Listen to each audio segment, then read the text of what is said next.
کیا یہ سیاست دانوں کا دماغ پھٹ نہیں جاتا ہے یہ ساری باتیں سن کے، یہ تکلیفیں برداشت کر کے؟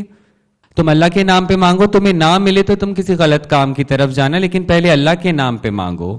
پر انفارچونیٹلی جب میں سندھ مورت مارچ کی فیلڈ کر رہی تھی تو وہی لوگ کہہ رہے تھے کہ اب لوگ تو اللہ کے نام پہ نہیں دے رہے کیونکہ ہمیں تو ایک کافر کا لیبل لگا دیا گیا ہے. ہمارے بڑے پڑھے لکھی ایک تعلیم یافتہ طبقہ بھی آیا، بٹ آبویسلی ہماری 99% جو کمیونٹی ہے وہ ابھی پڑھی لکھی نہیں ہے کیونکہ آپ نے اسے موقع نہیں دیا. یا تو ہمیں ہمارے سیاستدان کہہ دیں کہ امید نہ لگاؤ، ہماری کرسی میں اتنی طاقت نہیں ہے، طاقت کہیں اور ہے. آج اچانک سے آ کے پچھلے سال کچھ ریلیجیس پولیٹیکل پارٹیز نے، کچھ یوٹیوبرز نے ہمیں اچانک سے حرام قرار دے دیا. پہلے تو آپ نے ہمیں حلال قرار دیا ہی نہیں تھا، اب اچانک سے ایک حرام کا لیبل دے دیا. ہم نہ رہ پا رہے، ہم نہ جی پا رہے ہیں. میرے سامنے ایکس پرائم منسٹر بیٹھا ہے، ایکس فائنانس منسٹر بیٹھا ہے، اور کافی لوگ بھی بیٹھے، ایکس سینٹ کے ساتھ بھی بیٹھے ہوئے ہیں. آپ کی بھی میں نے بڑی کنٹروورسیل سنی. آپ لوگوں کے ساتھ خود بڑا ظلم ہو جاتا ہے، دل رونے کو آتا ہے. شاباش ہے آپ پولیٹیشنز کو کہ آپ روز تیار ہو کے یہ باتیں سننے کو بیٹھے ہوئے ہوتے ہیں یہاں پہ. پلیز کچھ عمل کریں اس پینل کے بعد. کیا یہاں ex prime minister, ex finance minister, ex senate کے جو ممبر ہیں وہ کیا آپ اتنی پاور رکھتے ہیں کہ اس کو اس کے والد سے ملا دیں؟ جو کمانے کے لیے کھڑا ہوتا ہے تو اسے گھر سے نکال دیا جاتا ہے، اسے روڈ سے بے دخل کر دیا جاتا ہے. ٹو بی آنیسٹ اگر ہم پاکستان کی بات کریں اور تھوڑا سا ریئل فیکٹس پہ آئیں تو خواجہ سرا کمیونٹی کے لیے 3 پروفیشن اس پاکستان نے چھوڑے تھے: ڈانسنگ، سیکس ورک اور بیگنگ. بیگنگ کا ایک بہت قدیم ایک سلسلہ ہے. اگر ہم کہا جائے کہ بیگنگ تو بہت ایک صدیوں سے ہوتی آئی تھی. ہمارے کچھ بزرگ خواجہ سرا تھے، جب میں نے ان سے بات کی تو انہوں نے کہا شہزادی ہم اللہ کے نام پہ مانگتے ہیں. تم اللہ کے نام پہ مانگو، تمہیں نہ ملے تو تم کسی غلط کام کی طرف جانا، لیکن پہلے اللہ کے نام پہ مانگو. پر انفارچونیٹلی جب میں سندھ مورت مارچ کی فیلڈ کر رہی تھی تو وہی لوگ کہہ رہے تھے کہ اب لوگ تو اللہ کے نام پہ نہیں دے رہے کیونکہ ہمیں تو ایک کافر کا لیبل لگا دیا گیا ہے. اور جہاں تک ہاؤسنگ کی بات ہے، دیکھیں ہمارے ہاں جو ایک کرپشن ہے وہ اتنی نچلی سطح پہ بھی ہے کہ اگر ایک گھر جو کہ 15,000 اس کا رینٹ ہے تو ہمیں 30,000 بھرنا پڑتا ہے، ادروائز ہمیں گھر نہیں ملے گا. ہم کسی فیملی اپارٹمنٹ میں گھر نہیں لے سکتے. لیکن اگر ہم گھر خرید بھی لیں تو بہت ساری سوسائٹیز میں اس طرح کی کمیٹیز بنی ہوئی ہیں جن کا قانونی کوئی حیثیت نہیں ہوتی، پر وہ اتنی پاورفل کمیٹیز ہوتی ہیں کہ پولیس ان سے ڈرتی ہے، سیاستدان ان کے بیچ میں نہیں آتے ہیں. ہم نے بڑی محنت سے سارے چیزوں کی کام کر رہے تھے. 2018 میں ایک نئی امید کی کرن جاگی تھی خواجہ سرا کمیونٹی میں کہ فائنلی اب ہمیں ریکگنائزیشن مل گئی، ہمیں آئیڈینٹیفیکیشن مل گئی. ہم چلو بھائی ہم اب ہر جگہ اپنے آپ کو ریپرزینٹ کریں گے. ہمارے میں سے ڈاکٹرز آئے، ہمارے میں سے وکلا آئے، ہمارے میں سے ریسرچرز آئے، ہمارے میں سے اینکرز آئے، ہمارے بڑے پڑھے لکھی ایک تعلیم یافتہ طبقہ بھی آیا. بٹ آبویسلی ہماری 99% جو کمیونٹی ہے وہ ابھی پڑھی لکھی نہیں ہے کیونکہ آپ نے اسے موقع نہیں دیا. کیا یہ ملک اس قرض کا چکاتا کر سکتا ہے کہ جو آپ نے 75 سال خواجہ سرا کمیونٹی کے ساتھ کیا؟ اپنی ایک انڈیجینس کمیونٹی، 800 سال پرانے کاغذات جس وقت کھالوں پہ لکھا جاتا تھا، وہ کاغذات ہمارے پاس، وہ ساری چیزیں ڈاکیومنٹس موجود ہیں. سکھر کی ہمارا جو بڑا ڈیرا ہے اس کے آپ خود امیجن کریں، ایک یہ جو بر صغیر ہے اس کی ہماری 4000 سال پرانی تاریخ ہے. آپ اٹھا کے تو دیکھیں.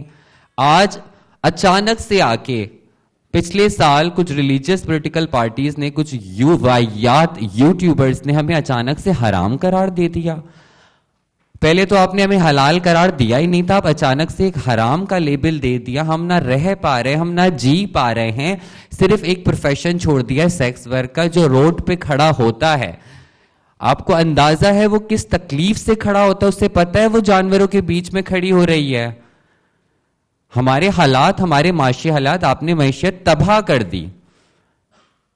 جب میں ان سب چیزوں میں ایکٹیویزم میں آئی اور آج بھی جب میں نے باتیں سنی، ایک سوچنے کی بات ہے، کیا یہ سیاست دانوں کا دماغ پھٹ نہیں جاتا ہے یہ ساری باتیں سن کے، یہ تکلیفیں برداشت کر کے؟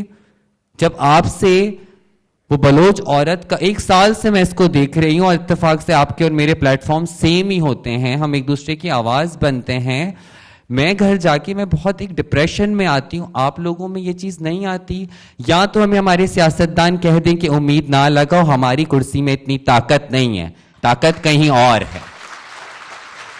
ہم اپنی بات کرتے ہیں، ہم کچھ سالوں سے بڑا ایکٹیولی کام کر رہے ہیں. ہم تو آئی این جی اوز پہ ڈیپینڈنٹ ہے. ٹیکس تو ہمیں آپ کو دینا ہی نہیں چاہیے. گورنمنٹ تو ٹیکس ڈیزرو ہی نہیں کرتی ہے.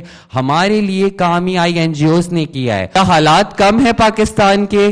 کیا آپ کے کان پھٹتے نہیں ہیں یہ باتیں سن کے؟ اس عورت کا باپ غائب ہے، مسنگ ہے. کیا ہم ان ناانصافیوں کے خلاف ایک ہو کے کھڑے نہیں ہو سکتے ہیں؟ مجھے کہیں سے پتا چلا شہزادی تمہارے تو اس پینل پہ بیٹھنے پہ بھی اعتراض ہے. آپ یقین مانے میں عورت مارچ کی آرگنائزر ہوں، وہاں عورت مارچ ہو رہا ہے. جس وقت مجھے پتا چلا کہ میرے یہاں بیٹھنے سے بھی اعتراض ہو رہا ہے کچھ لوگوں کو، تو میں نے کہا نہیں، میرا یہاں بیٹھنا، میری ویزیبلٹی امپورٹنٹ ہے. لیکن ایک سوچنے کی بات ہے، کب تک ہم یہ باتیں کرتے رہیں گے؟ کام کیوں نہیں ہوتا ہے؟ ہمارے پاس میرے سامنے ایکس پرائم منسٹر بیٹھا ہے، ایکس فائنانس منسٹر بیٹھا ہے، سوری اور کافی لوگ بھی بیٹھے، ایکس سینٹ کے صاحب بھی بیٹھے ہوئے ہیں. آپ کی بھی میں نے بڑی کنٹروورسیل سنی. آپ لوگوں کے ساتھ خود بڑا ظلم ہو جاتا ہے. اکثر ہمارے کبھی کبھار تو میری بہت پولیٹیشین سے ملاقات ہوئی، وہ ان کی ایک ٹیکنیکس ہوتی ہیں. میں اپنے غم ابھی بتانا شروع کروں اپنی کمیونٹی کے، وہ خود اتنے مجھے غم بتاتے ہیں تو مجھے سمجھ نہیں آتا حل کون کرے گا. آپ سٹنگ منسٹر، سٹنگ گورنمنٹ کے لوگ یقین مانے ٹویٹر پہ شکایتیں کر رہے ہوتے ہیں ہمارے ملک میں یہ ہو رہا ہے. تو میں نے تو ایک دفعہ نیچے کمنٹ کیا کہ میڈم صاحبہ تو پھر کیا ہم ایکشن لیں؟